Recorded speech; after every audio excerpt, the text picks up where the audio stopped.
guys? It's your boy Alex West Collects here, bringing you the most in-depth action figure reviews here on YouTube. And today we're taking a look at WWE Mattel Elite Series 108 featuring Terry Gordy, Brock Lesnar, and Omos.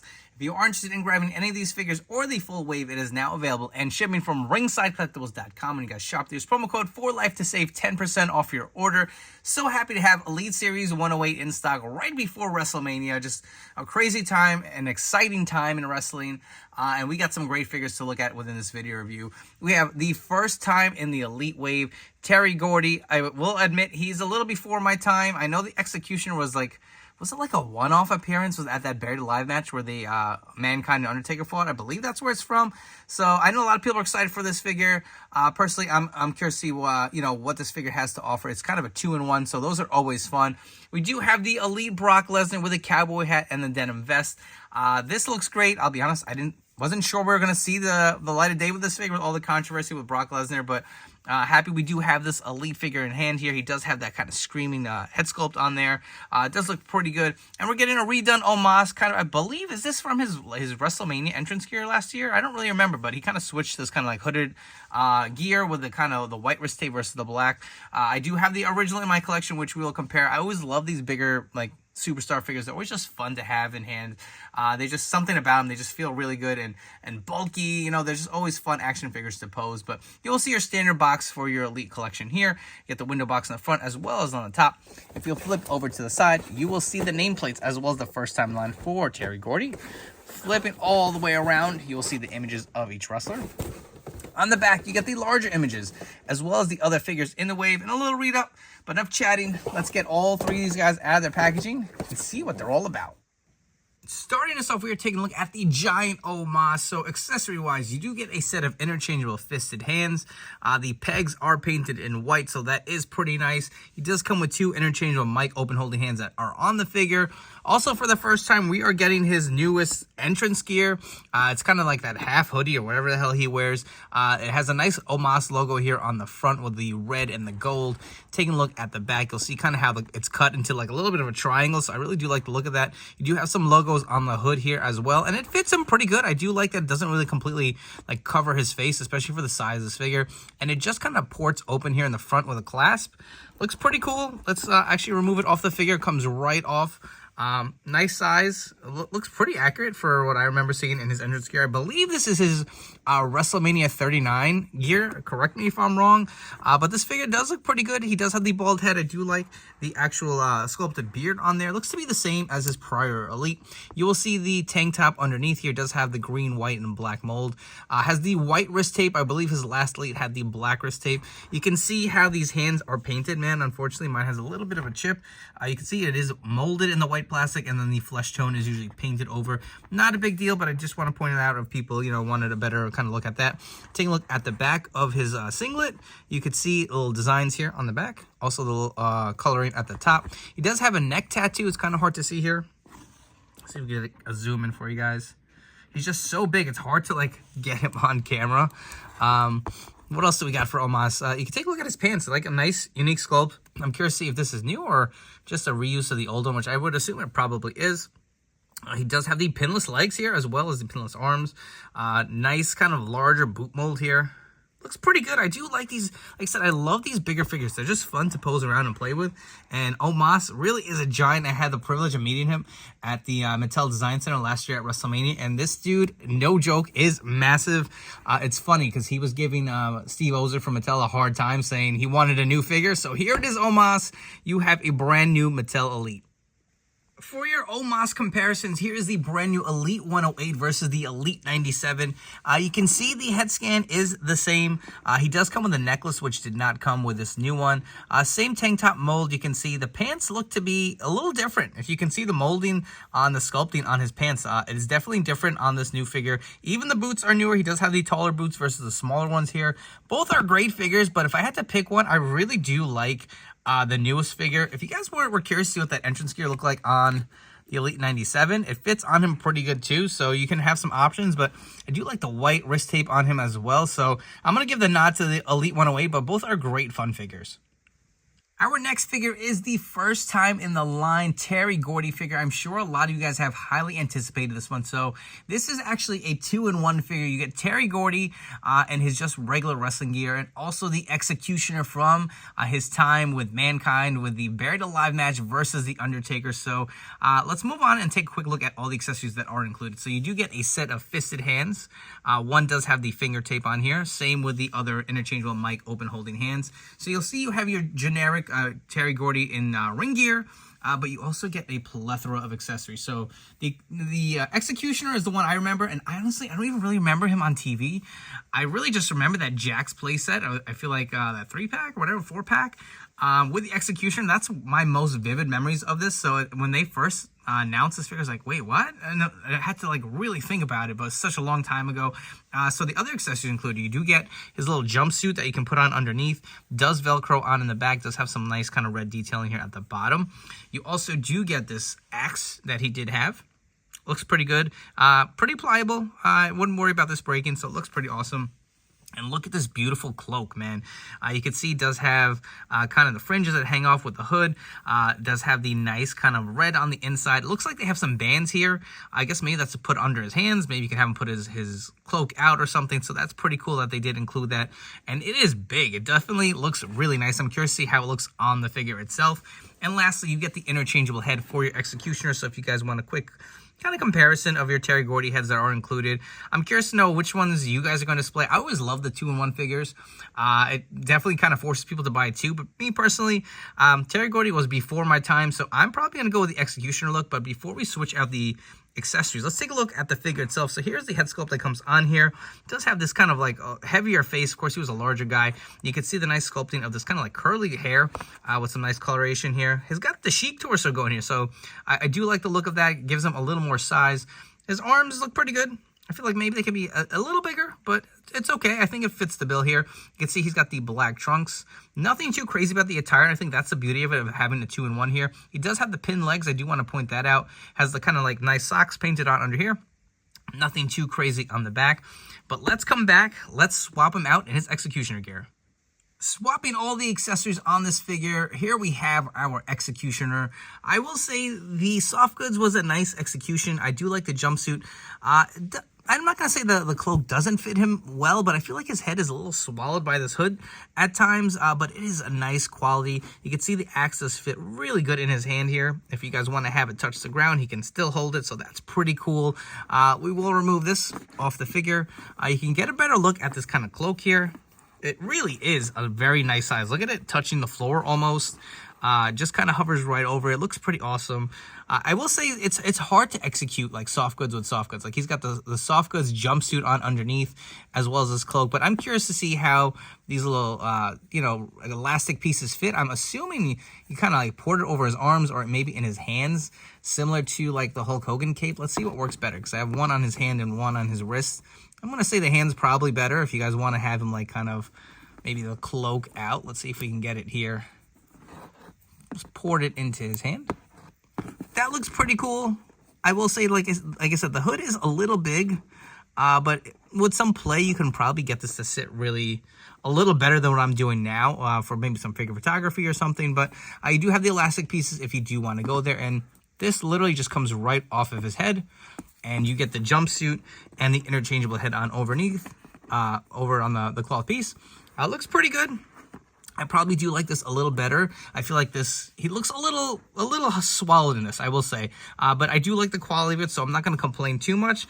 But let me know down in the comments, how are you going to display this figure? If you're only getting one, I know some people say, well, you just buy two. If you're only getting one, are you going Executioner or are you going Terry Gordy? And some quick comparisons for you guys. So we have the other members from that Buried Alive match. We have Paul Bearer, Mankind, and The Undertaker paired with the Executioner.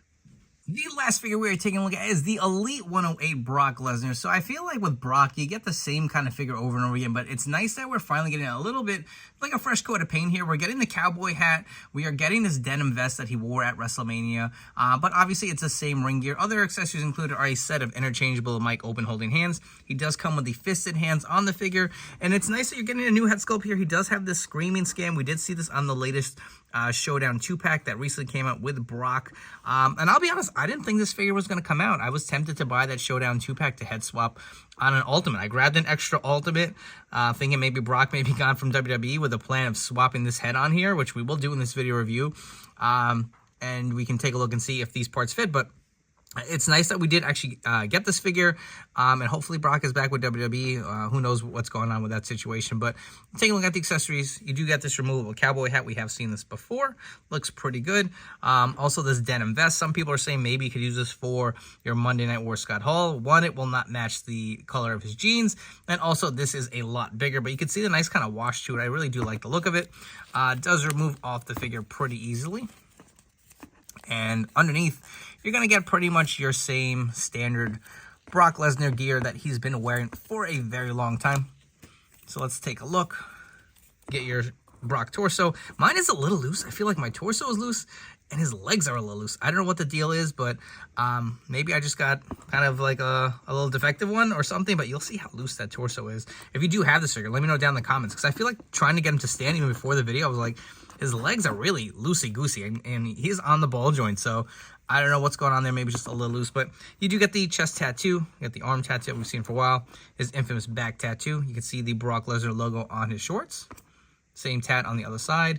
They did correct it. I feel like the last few Brock Lesnar figures, we were getting kind of like, not a misprint, or was it, actually, no, maybe they didn't. I feel like the nostrils usually had a slit, right? Was that it, or was it something with the eyes? I have the Ultimate. We'll compare to confirm. I'm like losing my train of thought here. But again, standard gear for your Brock Lesnar.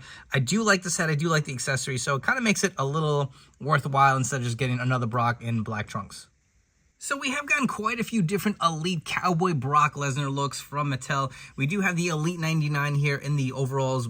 And on the right, we do have the 3-pack Brock Lesnar. You can see how much shorter he is than the other figures. But now you get one with the denim vest. The cowboy hat, I don't believe, came with this figure, but some other ways to kind of plus up your Brock here.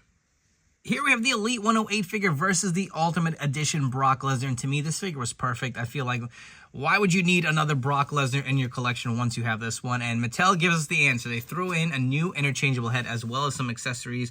You can see how much bigger the Ultimate figure is. Just a little more menacing, kind of more the size I'd want for my Brock. But I want to swap out these parts. And I want to see how this kind of screaming head fits on this Ultimate. Oh, man, that is money. That looks so good. If you guys want to bring in his accessories from the Elite 108, this is going to look so money. And this is why I picked up an extra, because I was like, man, I definitely want to display this as an Ultimate. Throw the hat on there, and to me, that looks freaking awesome. And I think 100 times better than on that smaller Elite body. I almost forgot, while I have both these figures still out here, I wanted to compare the logos on the shorts. You can see how the nostril was kind of like omitted on this Ultimate Edition figure, and they've corrected it on this Elite here. It looks a lot more authentic to the Brock logo. You can see it back here. I don't know if that was just a misprint, but unfortunately that was on all the Ultimates, so that is kind of a plus. I'm wondering if I can swap these legs out, maybe the lower legs, on this Ultimate to kind of fix that up. If you guys have enjoyed this video review, please make sure to like, comment, and subscribe. Let me know what you think of these Elite figures and if you will be adding them to your collection. While you're at it, please don't forget to turn on those notification bells to stay tuned to the newest action figure reviews here on my channel. As far as these figures from Elite 108, let's start with Omos. I do like it. I feel like it's an upgrade versus his last Elite 97 figure. I would recommend it. I do like the entrance gear. It's just something different and toyetic. And like I said, I really do like the size of these giant figures. I think they're just fun to kind of have on your display and pose around for figure photography. Terry Gordy, I don't know. I'm a little torn on this because I'll be honest. Terry Gordy is before my time, so I definitely will be displaying him as the Executioner. I think for a basic Terry Gordy, it checks all the boxes that you would need. So I'm happy that people who are a fan of his, especially from that era, get a figure from this from that era. As far as the Executioner look, I do like the jumpsuit underneath. I do worry that maybe this will stain the figure over time. Just that's the tendency of these kind of black fabric materials. I will say the cloak looks nice, but once you kind of put it on him, he kind of gets swallowed in it a little bit. The material and the detailing is nice, but look at that hood, man. I feel like that's kind of been an issue with some of these like cloth hoods that Mattel's done, even with like the Ultimate AJ Styles. I wish they were a little more tapered. I don't know if maybe a piece of wire or something would kind of plus it up, but The figure does look great. I feel like it does kind of check all the boxes for the executioner. The execution itself, to give you a 2-in-1, made sense here because I don't think we're going to get this re-released down the road. So I'm happy to have it. I'm happy how it came out for the most part. I will say that the actual the hood is kind of a little too big in my opinion. I do like the mask sculpt as well as the Terry Gordy head, so I definitely do recommend this one for your collection. Brock, I like that he comes with different pieces that I can throw on my Ultimate. I don't think this figure's needed per se. I don't think it's from a very memorable match, but I've really enjoyed the Cowboy Brock gimmick, so anytime we get a new version of it, it's kind of cool. The Elite, I feel like, is a little small, especially when you pair it next to the Ultimate, but my plan is to swap these parts and accessories on another Ultimate Edition Brock and display it as is. So I would say if you're going to go that route, I would recommend it. As a standalone Elite, unless you really like this head or the accessories, I don't think it's worth upgrading your prior Elite figures because it really is the same. But with this being the second and final video review of Elite 108, let's bring back the rest of the set and rank them from my least favorite to my favorite. So here we have the full wave of Elite 108. The figures are pretty awesome in this set. It is a solid set, but none of them really blew me away, to be totally honest with you guys. But I'm going to rank them from my least favorite to my favorite. And because a figure is number 6, doesn't necessarily mean it's a horrible figure and you shouldn't own it. And just because one is number 1 doesn't mean it's the perfect figure to own. But I think this ranking may surprise some people. So at number 6 being my least favorite figure, I'm going to go LA Knight. This figure just disappoints on all levels. I feel like the proportions are too small. The head sculpt is not good at all. In my opinion, I think this is a few times where a basic is superior than an Elite. I do like the vest. That's probably and the interchangeable hands. That's the best takeaway from this figure. But like I said, I feel like it definitely was a little disappointing. At number 5, I'm going to go with Omos. The figure's great, checks all the boxes. Just not one I was super excited for from this wave. But I'm not saying this figure is disappointing at all. I do think it's an upgrade from the prior figure, like I said earlier. At number 4, I think I'm going to go with Brock Lesnar. Like I said, it's just a little small for my taste. I feel like the Ultimates are better, and this figure is really just to throw some accessories and parts on my Ultimate. So I'm going to put him at number 4. Number 3, I'm going to go Chelsea Green. I do like the attire for the most part. I don't like the painted on like legs and especially the plastic paint kind of underneath seeping through the arms. But the figure for the most part looks good. The head sculpt could be better. I know some people said she looked like Cher. Some people said she looked like Carmella. I agree the head sculpt isn't perfect, but I feel like, like I said, they're moving the right direction. And they will eventually, plus her up and get it, exactly to more of a likeness to Chelsea Green. But I do like the hat and the soft goods, kind of skirt she comes with. So I'll put her at number 3. At number 2, I'm going to go Terry Gordy. I feel like this is an anticipated figure. And the 2-in-1 figures are just always fun. Even that Baron Corbin we got a while back, stuff like that, where you can kind of mix the parts and have one character or completely different. I always thought those are fun, so I'll put them at number 2. And this may surprise some people. I really love this Bronson Reed figure. I know some people are going to say I'm crazy, but you know what? I know, it looks so damn toyetic. I actually really, really like him as a wrestler. One of my favorites today. It just, these athletic big guys, especially him jumping off the top rope, just something I really do appreciate. But this entrance jacket he comes with looks so good. I love the black and green. And I'm a Lakers fan, so I hate the Celtic colors, but it just looks really good on this figure. So if you are interested in picking up this wave, it is available and shipping now from ringsidecollectibles.com. And you got shop, use promo code 4LIFE to save 10% off your order. Before you go, don't forget to follow me on Instagram and TikTok at AlexWestCollects. Thank you so much for tuning in this video review, and I'll catch you all in the next one.